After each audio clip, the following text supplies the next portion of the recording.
the House. Jonathan Young. Mr. Speaker, I believe that the previous speaker has alluded to the fact that the previous Commerce Committee and the previous government really grappled with this situation. And it is a very difficult situation in the previous Parliament, really grappled with this situation. And it is one that is very difficult. I do recall the Minister saying a number of times in his speech today that computer software is not a patentable invention. And he made that very clear in a number of very strong statements.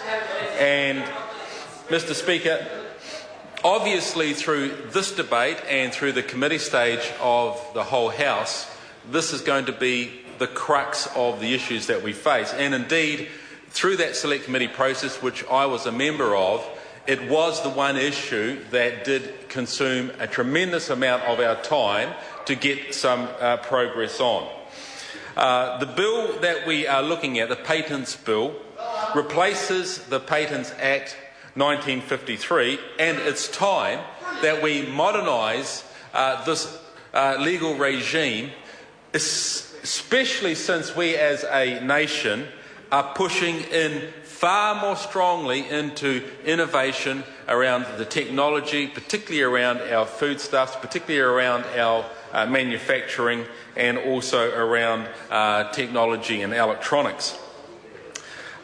Progressing the Patents Bill is one of the initiatives outlined in the Building Innovation Progress Report that was released about 2 weeks ago. It's a second in the series of 6 progress reports under the government's business growth agenda. And we know that in order for our inventors, our innovators, our manufacturing companies, in order to protect our intellectual property, in order to innovate and get the gains that we know that this will bring to our country and our economy, that having a very effective and modern and robust patent regime is incredibly important. Mr. Speaker, probably about 3 years ago, I visited the Central Taiwan Science Park, where a growing group of companies cluster to engage in fields such as information and communications technology, biotechnology, precision machinery, and optoelectronics.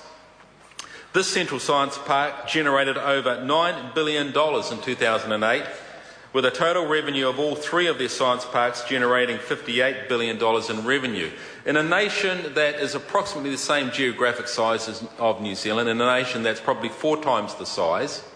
But because of their innovation, because of their ability to take ideas and commercialise them, to be able to supply products to a hungry world for those sorts of products, they are able to bring a very significant level of quality of life to their people.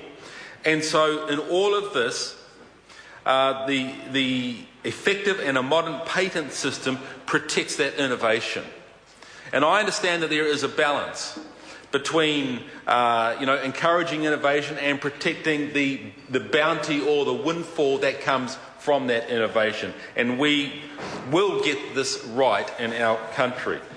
And so recently it was announced that the Advanced Technology Institute is going to be set up and established, will be named after Sir Paul Callaghan, and one of our great scientists.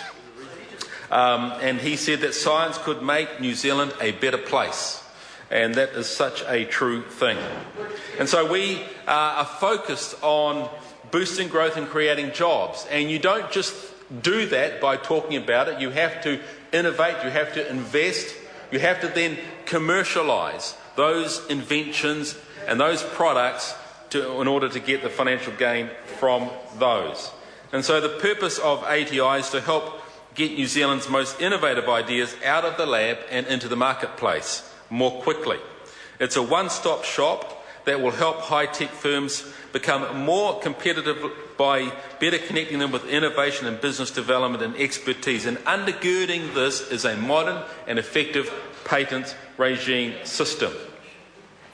And so even today the government announced it is injecting a further $92 million, which has been received very positively in the marketplace, into research that will help grow the high-tech manufacturing sector in New Zealand. This funding is for high-value manufacturing and services research. It's the second tranche of the Ministry of Business, Innovation and Employment's 2012 Science Investment Round. Mr. Speaker, the existing New Zealand patent system needs this updating. It's a patent. A patent is a right granted by the Commissioner of Patents after examination by the Intellectual Property Office of New Zealand. In New Zealand, a patent may be granted for an invention that is a manner of new manufacture and entitles the patent owner the right to exclude others from making, using or assigning the patent invention during the 20-year term of the patent. The patent owner must make public a complete description of the invention so that once the patent expires, others will be able to use it. And so as we move through this bill, particularly through the committee stage, we're going to get to the very nub of some of these issues which members have raised in this House. And I believe that we are going to work through and have a system, a regime that is going to serve the innovators and inventors of our country very well, and we will continue to see and reap the benefits of that great work. Thank you, Mr. Speaker. Honourable Clayton Cosgrove. Mr. Speaker, this is an unusual